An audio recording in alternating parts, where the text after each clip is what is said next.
Hi, welcome to Moose Jaw this week. I'm Lyle Johnson, your host, and spring may be here as we record this. It's a pretty nice day out, but we have a guest we've been trying to get lined up for the show for quite a while, and it's just because he's a busy man. And this is Fraser Tolmie, our member of the Parliament for the Moose Jaw district, and all the surrounding areas that it includes.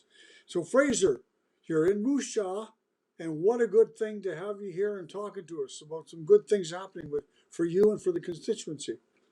Yeah, thank you, Lyle, for having me here, and I do apologize to you and to everybody that's viewing this that we've not been able to nail this down for some time. I was asked just recently, how long am I away in Ottawa for, and I said, well, it's 26 weeks of the year, but I realized that it's actually 26 weeks from the middle of September to the middle of June, and so that 6 month period is it's actually compressed. So now that I know that, and I've got that realization, I'll be managing my time a lot better. Yeah. Well, and you're back home most weekends if you can get here because you have young daughters who like to see the dad, and you want to be sure you can be part of their lives as busy as you are, but still family commitments. Yeah, absolutely. So sometimes when you're in Ottawa, you're what we call front end loaded. So I will normally drop my kids off in the afternoon and I'll get an evening flight. The travel times, can vary right now with the weather being difficult and a lot of, you know, um, delays in flights. I usually get in around 2 in the morning, and then Mondays, if you've got house duty, that's where you sit in the house and you're responsible for being there that day. That's when you're front end loaded, and I have committee on Monday. Tuesday's normally a little bit of a lighter day where you're meeting with delegations, and then Wednesday is your caucus day where we meet as a Saskatchewan caucus very early in the morning. We meet as a national caucus, and then Wednesday is the big day where everybody comes out with a slinging in the House of Commons for question period, and we really do battle, and that's where you get the headlines. And then Thursday again can be a light day, and then Friday or Thursday night I have committee, and then Friday sometimes it's a travel day. Now I'm going to be on house duty on Fridays, so I'm going to be kind of busier at the end of the week, and then that means I don't get in till midnight on Fridays, and pick up my kids first thing in the morning Saturday, and then drop them off middle of this Sunday. And so time compressed. But Yeah. I do have my kids with me today in the office. Please don't charge me with child slave labor. They're actually helping around the office. Getting their sleeves rolled up and Yeah. getting involved, and they're just happy to be here. So it's kind of fun. It's been lots of fun. Oh, good for them. Yeah, because they're real troopers, those kids of yours. So Oh, uh, yeah. they are. Yeah. Yeah. I remember my oldest daughter. One day I was taking her out to the bus, and Lyle, you remember me in my previous life when I was mayor, and she says, "Daddy, I'm so proud of you." And I said, "Oh, that's great, sweetheart. Why are you proud of me?" She goes, "Because you're the boss. You're the boss of the city." And I said, "What do you mean by that?" "Well, you're the mayor." And I said, "Well, Saoirse, I'm not the boss. I'm a servant of the people. I work for the people and I serve at their pleasure." She goes, "Well, what do you mean by that?" I said, "Well, when daddy cuts the grass, he's helping the house. When I ask you to clean your room, you're helping the house. When mommy does the dishes or makes a meal, she's helping the house." I said, "We're here to help." And she looked at me, she goes, "I'm even more proud of you now." And I just thought, that's great. Yeah. Got to understand your role, Yeah. right? That's right. And good for you. Now, Fraser, let's just talk a bit. Recently, you were in Washington, telling me about your trip to Washington D.C. Your first time there, Hmm. and you're on a committee that's looking at the replacement jets for the Canadian Armed Forces, and of course, Yeah. being in the pilot program at one time in your career, which brought you to Moose Jaw, you have a Yeah. great interest in these things, and you got to fly this thing. But Yeah, I did. It was amazing. So yeah, so my committee, I'm on Veterans Affairs, and I'm we've got a new title for it where I'm the associate shadow minister for Veterans Affairs. Basically, I'm the deputy critic for Veterans Affairs. And we've recently had an event in Moose Jaw, which I'll share with you later yeah, on. But we're good. part, yeah, part of my role is also looking at from what we would say cradle to grave of recruiting military personnel and then being in Veterans Affairs of how do we look after our vets after they've been in service. But one of my roles is also looking at where the military is as it stands right now. And obviously, we're getting 88 new fighters, long overdue for the F-35 fighter for the F-18 replacement. And I was able to go down to Washington, D.C., which, as you pointed out, was my first trip down there, and went to Lockheed Martin, and I was able to fly the simulator and unbelievable jet that we're going to be getting as a replacement for the aging F-18 Hornet, and excited for our military and great to hear.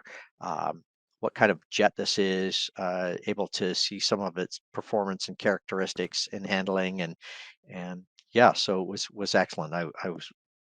I got to be honest with you, I was like a little kid. I was so stoked, Lyle. It was like a big video game for me. So, and brought back the passion of flying and my love for flying as well. now you went down there because you're part of the Veterans Affairs Committee, and Hmm. it's something that suits you quite well, having been an ex-forces member Hmm. and having a family history of being involved with the forces in the Canadian military. You're looking for something that would make value to what you do, and you've decided to take this interest in finding out what veterans are having, issues that they're having, and hopefully helping them. Now, you held a recent meeting in Moose Jaw where veterans were invited to attend a session with you and another member from the committee, uh, which was very positively received in the media here. Hmm. But I want you to put your perspective on it for us. What you're trying to achieve. Yeah, Lyle, I mean, you and I have had a very close working relationship when I was on youth advisory committee and when I was mayor. And one of the things that I've observed being in a political role is most often politicians say, "Hey, I'm going to go here and hopefully you're going to be on board with that." But what I've noticed in my role with Veterans Affairs is that there's people that have been falling through the cracks. And these are people that have served our country, that have lived in an organization where there's a culture of honor, respect. Uh, they've got your back. People have got their back, and and when they get out of the military, it's a different world. The civilian world is a different world. It's a different culture for them, and so they're having challenges getting care because a lot of the issues that they've got from health issues are happening years after the event. So when you leave the military, um, you get a health, and the doctor might say, well, you're in great shape, and then number of years later, you start getting tinnitus and your hearing goes. And it's because you've been around maybe loud guns or jets or tanks. And so hearing deteriorates. But because it's not been recorded when you got out of the military, it's been challenging. And so a lot of veterans are getting turned down because the paperwork doesn't line up with their health. And so what I wanted to do and what we want to do is actually hear the challenges that veterans are having so that we can actually change the process and we can change to actually serve veterans better rather than a politician just making up something and saying, this is what I think is going to fix the system. What are the problems that people are facing? There's been a almost $1 billion of unspent money that should have been given to veterans for care last year. And so veterans are having a hard time accessing funds. And it's not that there's not a need. There is a need. That's why that money was put aside. So um, there's issues with filling out paperwork. There's issues with how people are being assessed. There's a backlog of vets that are not getting the care that they need. And there's money that's not been distributed to the veterans for their care. And so instead of us trying to figure out a problem, our solution, we wanted to hear what are the problems, and everything's been lining up. And so then we can work and say, okay, how can we make this better? How can we make it better for veterans and honor those who have been away from their families, who have made sacrifices, who are feeling the ailments of those years that they've served our country, and what can we do to make it better? And so instead of coming up with policies that might not actually fix the situation, how can we change and